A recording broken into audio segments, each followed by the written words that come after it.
Está dada, né? Porque essa é a quarta edição, ou quinta, ele vai explicar melhor, da Universidade das Quebradas, que é um projeto que realmente ele está tsunâmico, ele está...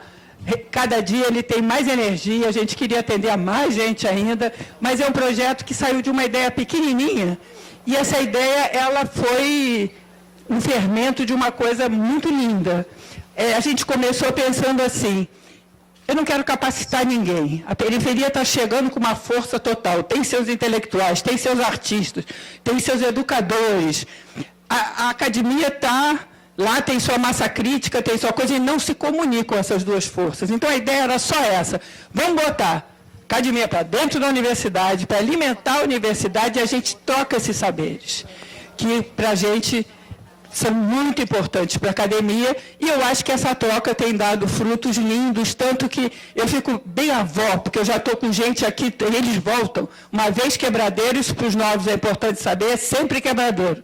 Isso é uma etnia, isso não acaba nunca mais, você entra e é para o resto da vida. Então, a gente tem gente aqui do começo, do pré, está todo mundo aqui de novo, então é uma coisa muito boa mesmo, e que tem tido um resultado em termos de produção de conhecimento, acho que bastante ímpar. Quer dizer, eu basicamente sou uma pesquisadora, e como pesquisadora eu acho que o nosso resultado para a universidade tem sido muito importante, tem sido muito relevante. E esse ano é bem especial, porque esse ano a gente estava no Fórum de Ciência e Cultura, que é um lugar, o espaço nobre da universidade, mas um espaço de atividades, de eventos. E a gente passou, por convite aqui da nossa Eleonora, que é a diretora da Faculdade de Letras, a gente passou, a gente subiu muito, a gente foi, agora a gente pertence à pós-graduação em Ciência da Literatura da Universidade, da Faculdade de Letras, o que dá a gente um status muito mais chocante do que o anterior, e, como se não bastasse, Paulo Hackenhoff deixou a gente invadir, quebrar o museu dele, e a gente vai quebrar com força. A coisa do Paulo, a gente não está ocupando essa sala.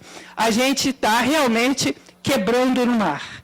A gente, o que atraiu essa relação entre as quebradas e o mar foi uma coincidência de sintonia muito fina de dois projetos. O projeto do mar, que é um projeto de educação, antes de mais nada, um projeto que quer abrir para a cidade, que quer quebrar as fronteiras, os limites entre a cidade e a instituição, assim como eu estou aqui batalhando para quebrar a mesma coisa, idêntica com a universidade.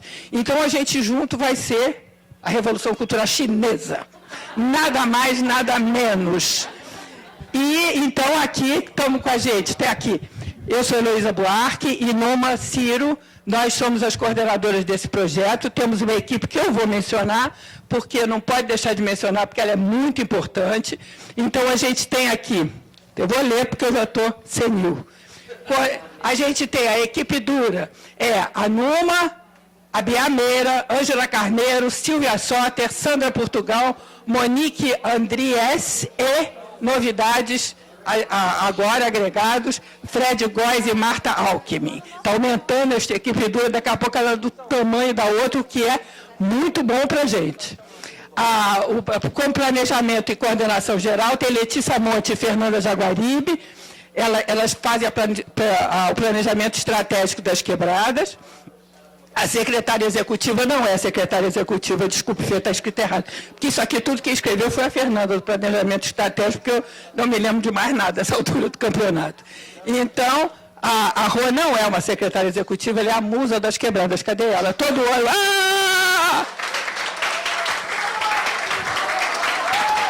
Foi a única que ganhou palma, agora vocês vejam. A única que ganhou palma. A gente rala. Agora pode, a gente trabalha dessa e só a Rô ganha palma. Enfim. A produção é Jaqueline Barbosa e Daniela Paita. O site é feito pelo Tuinho, Bea Meire e Vânia Santiago. Temos bolsistas, que são Mestre Quebradeiros, Bárbara Reis e Wanda Lúcia Batista, Priscila Medeiros, e temos agora uma nova agregado também, que é mais do coração, que é o Egeu, que é uma pessoa... Antes a gente filmava, agora a gente tem um parceiro que pensa junto e está filmando. Bom, agora das parcerias, isso aí é a equipe que faz acontecer. As nossas parcerias, a gente tem PR5, Paulo Brenetti, que não pôde estar aqui. A gente tem a Eleonora, vem para cá, Eleonora. A Eleonora, que eu queria que ela falasse um pouquinho da Faculdade de Letras, em 2 minutos. A Danúzia também, que é da extensão da Faculdade de Letras. Paulo Reckenhoff aqui, que eu nem menciono, porque ele é Deus.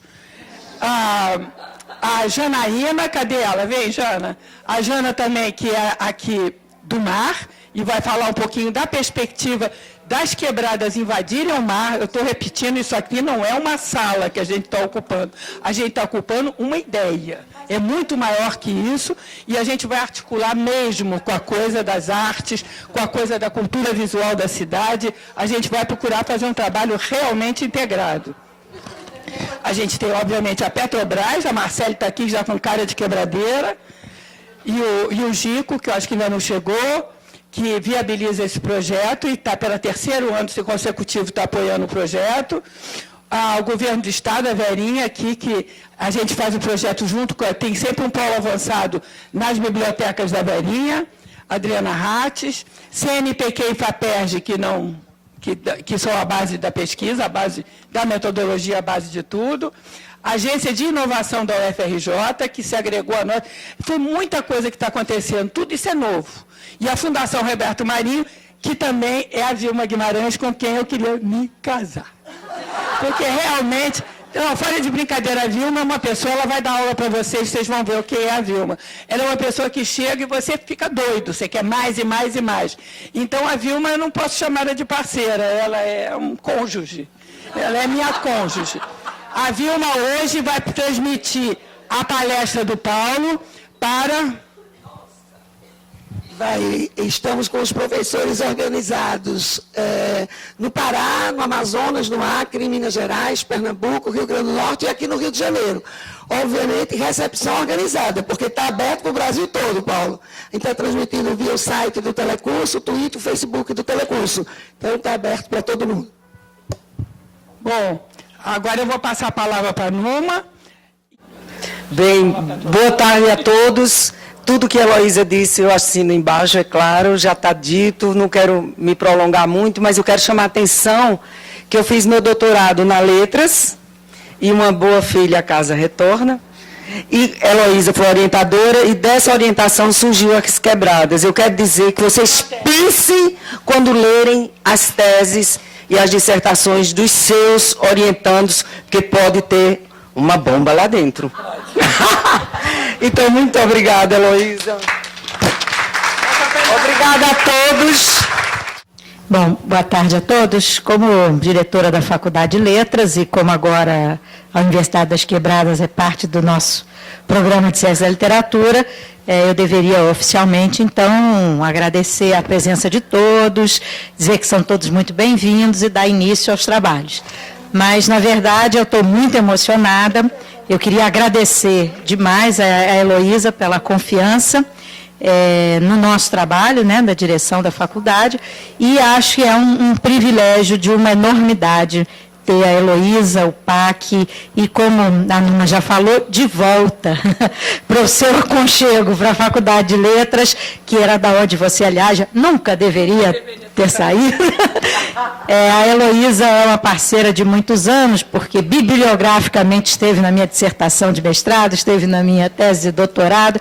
Enfim, é uma parceira com quem eu penso junto há muito tempo, mas que só agora, por conta dessa vinda felicíssima das quebradas para a Faculdade de Letras, é que nós estamos podendo ter um contato mais a miúde, mais pessoal, e está sendo um aprendizado para mim, diuturno, maravilhoso. Das coisas, a minha gestão está se encerrando, né, ao final do ano, e das coisas que eu fiz como diretora da Faculdade de Letras, as que eu não planejei foram as melhores.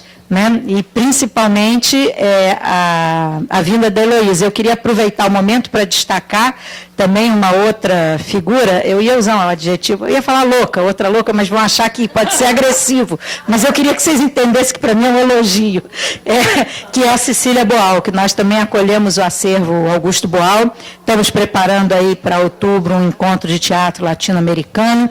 Enfim, eu acho que é um momento excepcional para a Universidade das Quebradas, para o PAC, estarem na universidade, porque é o momento que a faculdade também quer abrir as suas portas, restabelecer as pontes, voltar a interagir de forma intensa e poderosa com a sociedade, com um processo social vital, com a vida cultural do Rio de Janeiro. Então, eu acho que muito obrigada, Heloísa, e acho que a gente ainda vai agradecer muito as pessoas que permitiram esse encontro. Muito obrigada mesmo, tudo de bom para vocês aí. Olha, para os que estão chegando, eu diria o mesmo da Faculdade de Letras que eu disse do Mar. A gente está indo para a Faculdade de Letras, também não é um pendurado institucional, não. Os alunos, os quebradeiros que estão chegando, eles vão ter acesso à biblioteca, a todos os cursos de extensão, a milhares de cursos de línguas, qualquer língua que vocês inventarem, russo, árabe, tem lá, acessível para qualquer um do quebradeiro, na Faculdade de Letras. Então, depois a gente vai passar, são 56 cursos de extensão que vocês podem frequentar, todos gratuitos, e quando não são gratuitos, a Eleonora deu bolsa, que são o caso das línguas. E então a gente tem essa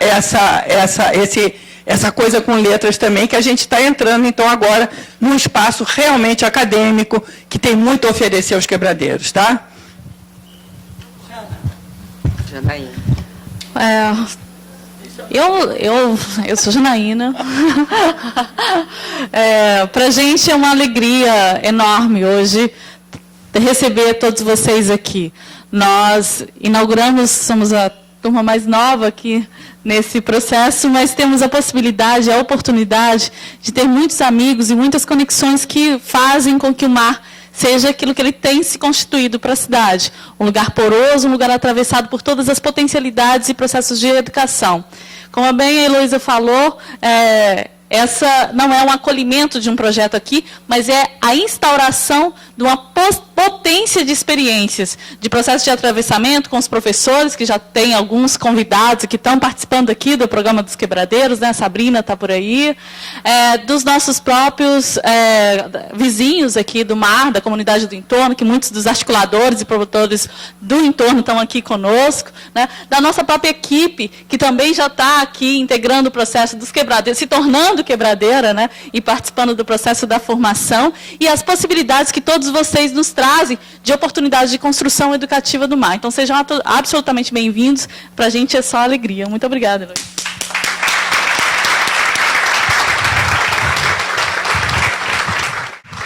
Bom, agora, falando sério, eu queria introduzir aqui o Paulo Reckenhoff, que muito além de diretor do Mar, e muito além de um crítico literário, e muito além de que é diretor de museu e curador, é um dos grandes pensadores do Brasil nesse momento.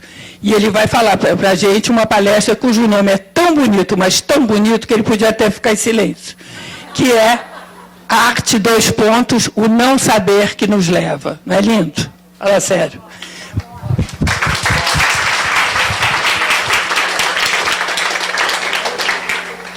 Bom,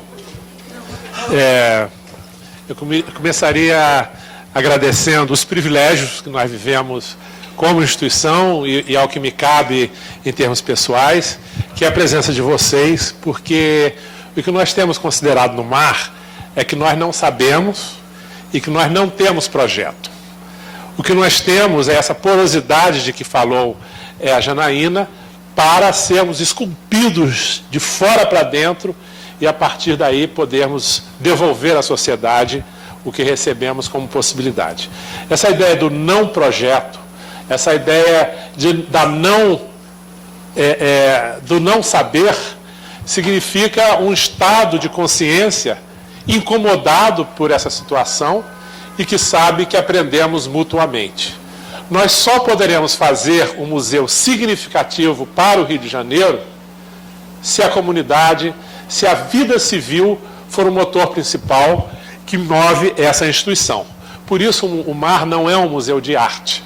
O MAR é um museu de arte e cultura visual. Elimino as hierarquias e se abre para todos aqueles que têm uma poética do olhar para oferecer ao trânsito dos saberes, ao trânsito das sensibilidades. E eu começaria, então, me sentando sobre a mesa. Já está tudo calculado. Eu fui arrumando aqui que eu tenho que sentar e vou ficar sem me mexer para manter o equilíbrio. Bom, o que é isso? Como? Isso é luz? Isso é uma matéria virgem que nada diz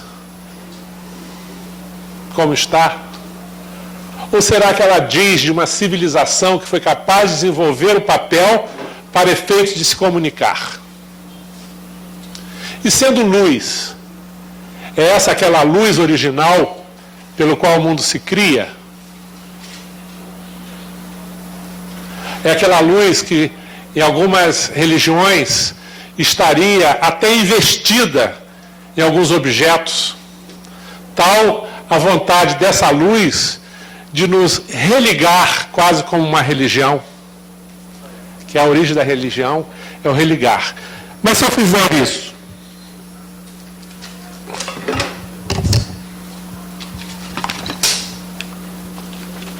estabeleci uma diferença.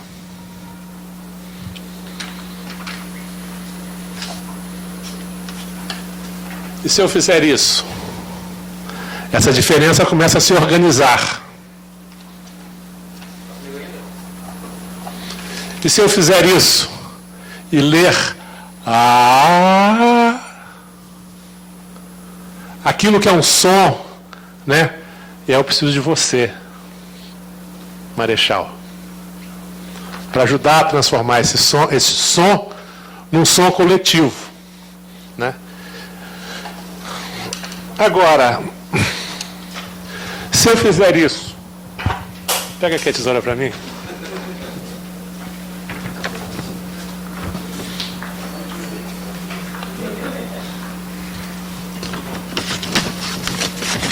Um corte. Esse corte estabelece uma diferença física no objeto. Se eu dobro, eu tenho uma escultura da Amílcar de Castro. Basta cortar e dobrar que eu saio do plano para o tridimensional e crio um espaço. E o que é, então,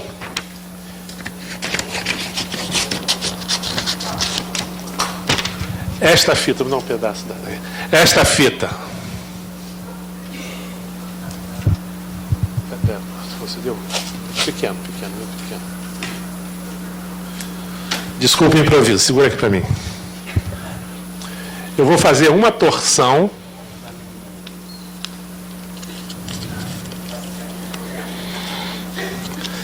E tem uma fita de Möbius, que é uma situação topológica diferente de um anel. Começo aqui, saio aqui, vou para lá, estou dentro, estou fora, está dentro, estou dentro. Esse objeto, ele é unilateral, tem só um lado, mas ele está dentro e fora. O que é a relação entre mim e o outro?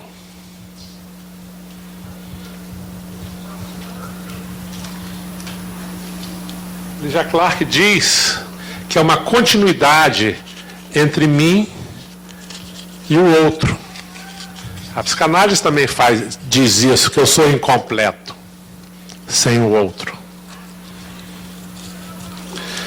E se eu corto isso, que é o dentro e o fora, o eu e o outro, o antes e o depois, isso é um caminhar que é a própria existência. Parem de me olhar, essa experiência é minha. Quem quiser, faça o seu caminhando.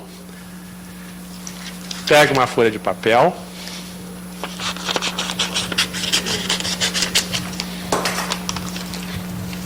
Faça um pequeno giro. Feche. Comece. São experiências que não são transcendentes, mas são imanentes a cada sujeito. Elas não estão para além daquilo que cada um de nós pode. Ela está como possibilidade dentro de cada um. Porque cada um de nós é uma potência expressiva, é uma potência sensitiva, né? Então, a arte é isso.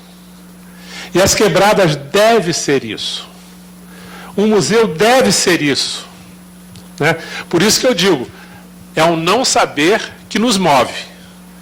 Não há nenhum desdouro, nenhuma desvalia em dizer não sei. Até porque o que me interessa é o que eu não sei. O que eu já sei já está conquistado, e se eu ficar nessa, eu me repito. Então, todo aquele que tem aqui a chama da criatividade, que é capaz de fazer um samba, sabe que cada momento de paixão é um momento da paixão, irrepetível e único. E a arte deve ser isso. Mas, evidentemente, que existem formas de exagerar a importância do artista. É claro que alguns se excedem, mas quando a questão da arte é posta como uma situação de poder e não de troca. Isso aqui nada significa sem que alguém coloque a sua marca de diferença, a sua singularidade como sujeito. Ou que escreva um A, outro A, e isso vire uma música meio desentoada, porque eu realmente nem no banheiro tenho coragem de cantar. Mas a verdade é que tudo que se faz no campo da expressão é um significante à espera, à espreita de alguém que possa projetar um significado. Imagine uma música tocando sozinha no deserto. Um quadro numa sala escura sem ninguém. Não estou falando com a presença de um cego, não, porque o cego seria capaz de definir as suas possibilidades de se relacionar com aquele objeto na plena escuridão, né? Eu estou falando de momentos em que existe a ausência do outro, e a arte, nesse momento, deixa de ser experiência e é quase nada, mas é também uma potência latente para que alguém projete significados e, a partir daí, né, amplie. Isso aqui, o que é isso? Essa figura, essa imagem.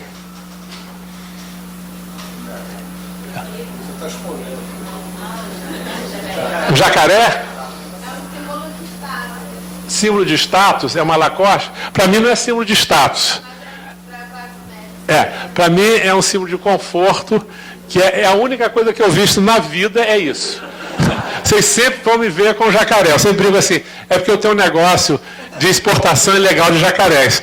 Porque realmente, mais o que eu coloco é o seguinte, esta imagem, para um significa o jacaré, para você é símbolo de status, para mim é o conforto, para outro é a Lacoste, é o branding, é o marketing, né? Enfim, então, este significante visual, ele trafega de acordo com aquilo que cada um pode ver a partir da sua experiência pessoal ou a partir da sua experiência crítica da vida, dos seus estudos, etc. Se eu usar a palavra jacaré sem essa imagem, o que é o jacaré? Eu acho que é um esporte. Vamos fazer um pequeno exercício. Segurem assim. Quem trabalha no mar já fez isso. Quem toca quem? Qual mão toca qual mão?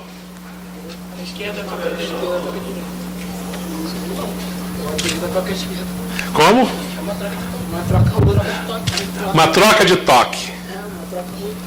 Essa é a nossa relação com a arte. O que nos olha numa obra de arte?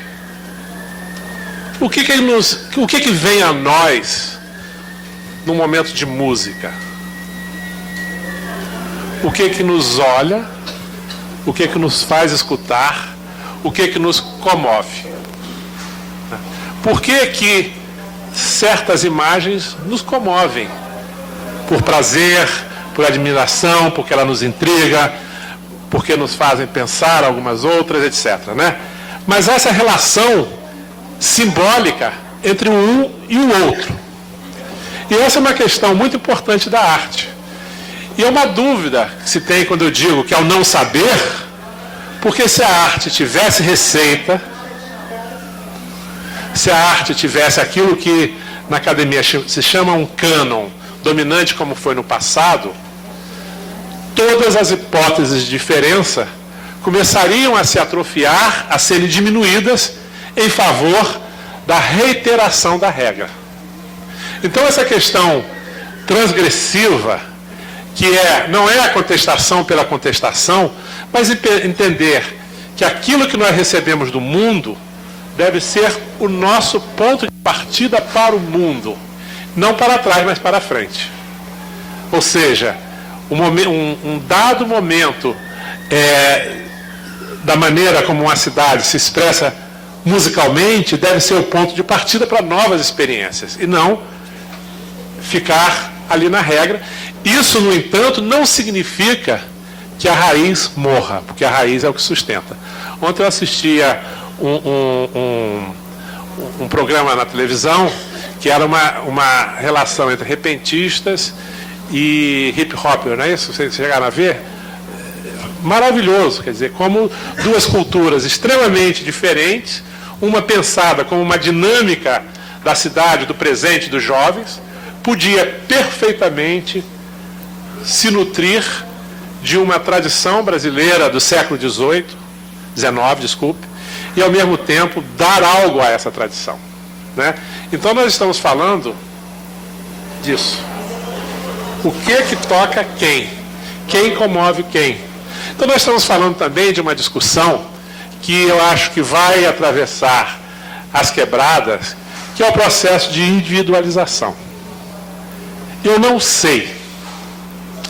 sei como tratar cada quebradeiro, mas eu sei que esta não é uma turma, são quantas pessoas? De 70 pessoas idênticas. Eu sei que são 70 singularidades. E para que essas singularidades possam se exprimir, se abrir, cada um de nós que está responsável por esse processo tem que buscar aquilo que é a singularidade do singular, para que o conjunto desabroche nas suas individualidades, né? Para o MAR vai ser muito importante entender individualmente o que cada um de vocês espera, pensa, deseja fazer a partir da potencialidade e levando em conta a qualidade de cada um que resultou nas escolhas, né? Eu acho que a responsabilidade de vocês é diferente das 3 outras turmas anteriores e a anterior, Bento, que é o seguinte: agora que o lugar é diferente. Como é que esse lugar, com as pessoas que o fazem, o museu com uma responsabilidade com a educação, vai poder trazer algo para a Universidade das Quebradas, porque essa é uma instituição que é pública, é de cada um de nós, né? É de cada um de nós, cidadãos do Rio, né? Uma instituição da Prefeitura do Rio de Janeiro, então ela é de cada cidadão, e ao mesmo tempo entender que essa instituição recebe recursos públicos para realizar seu projeto, mas sabemos também que aquilo que se investe aqui tem que produzir, em termos de dividendos simbólicos culturais, mais do que foi investido. Senão, é uma forma de mamar nas tetas públicas. Por isso é que, para nós, é tão importante a presença de vocês. Porque onde está a Universidade das Quebradas na vida do mar. Né? É um museu de arte, de cultura visual, é uma escola do olhar, é uma escola com um museu do lado, é um museu com uma escola do lado. Essa resposta não vai ser dada por ninguém. Nós vamos flutuar na dúvida, porque a gente sabe que a dúvida nos move mais do que as certezas. Né? Então, o que esperamos aqui é que aquilo que é o foco na educação, e essa é uma singularidade, né? A Fundação Roberto Marinho, que construiu e institucionalizou esse museu, eu devo dizer que o museu custou, em 4 anos de construção, o valor de 2 Bienais de São Paulo, né, mais ou menos, significa um uso muito parcimonioso dos recursos públicos. É um museu modesto em termos do que são os museus do mundo. E essa modéstia que é o nosso valor. Assim como, para vocês, que muitos vêm de uma situação de adversidade na vida, que não tiveram as oportunidades que cada um deveria ter, transformar o limite que a vida deu como a potência que o indivíduo pode adquirir, a potência com que cada indivíduo pode se realizar e se oferecer ao outro. Né? Então, são questões aqui, por exemplo, de me reencontrar com... Como é que você se chama? Eduardo? Não com o Eduardo, né, mas com o Chapéu Mangueira, onde eu fui nos anos 80, por conta do projeto da Celeda Tostes, e nós estamos... Ou seja, que histórias tem este lugar, né, como histórias de luta, como histórias de reflexão sobre o papel coletivo da arte. Né? Não se trata de uma história da periferia. Se trata de um modelo de vanguarda nos anos 80, dirigido pela Celeda Toste, uma professora, mas profundamente participativo da comunidade, que para mim é um dos modelos de como a arte pode ser um diagrama, um exemplo de como viver junto. Como a expressão, a economia, a marginalidade econômica imposta, não estou falando sob o ponto de vista moral, mas do ponto de vista de uma sociedade estruturada, de certa forma, joga os indivíduos. Né? São questões que, na verdade, são tanto o paradigma estético de uma relação entre arte e cultura e sociedade, como também, eu diria, de um fundo moral que vem dessas diferenças. Né? Não porque um é o foco e o outro é que é o diferente. São diferenças porque essa rede, né, do lado do Chapéu Mangueira está o Pereirão, né, agora com o Cirlan. E ali está a Paula Trope, que tem trabalhado já há 10 anos que a gente trabalha, 10 anos ou mais, né? Que a gente trabalha e que ela trabalha com o Pereirão, etc. Enfim, então são essas redes que a gente precisa pensar, né? E o que eu gostaria de colocar como projeto do museu, né? De um lado, então, por toda aquela questão dos investimentos, o museu considera que a educação é aquilo que justifica a sua existência, né? Que não existe, não faz sentido, numa cidade como o Rio de Janeiro, ter um museu apenas de acúmulo de obras que são status. Nós queremos uma coleção de zero. Por que zero? Porque o zero é um conceito da matemática moderna filosófico. Nós queremos uma coleção de infinitos. Porque o infinito é outro tema conceitual da matemática contemporânea. Pode a arte auxiliar uma criança a entender o zero e infinito? Nós estamos nos preparando para isso com a coleção. Né? Ou seja, não se trata de um acúmulo das glórias, como se fosse aqui uma caixa do tesouro. Não. É a arte capaz de mover. Por que o morrinho saiu de dentro do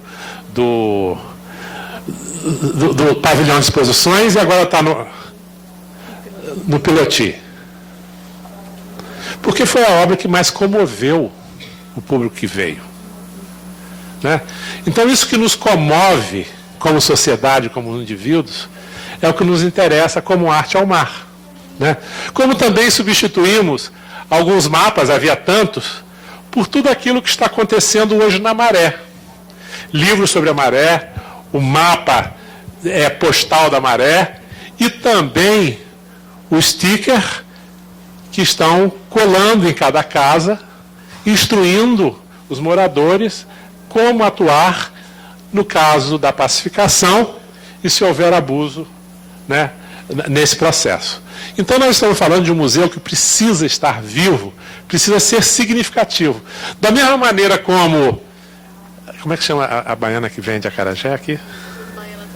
A baiana do acarajé daqui de perto. E o Bruno, que é pai de 3 crianças, que mora aqui perto também, na Gamboa. Sônia, Sônia, né? Reclamaram da falta de visão de escravos na exposição sobre o Rio. Já está lá. Brevemente vamos fazer um debate para discutir não a escravidão, porque acho que mas discutir a história da arte.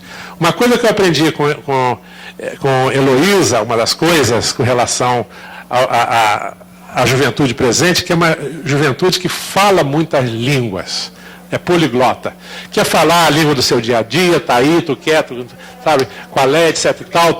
Enfim, quer falar gíria, mas quer também ter acesso à linguagem da comunicação, à linguagem do consumo, mas também à norma culta, porque sabe que todas essas linguagens é que nos fazem presentes, dizendo de distintas formas, né?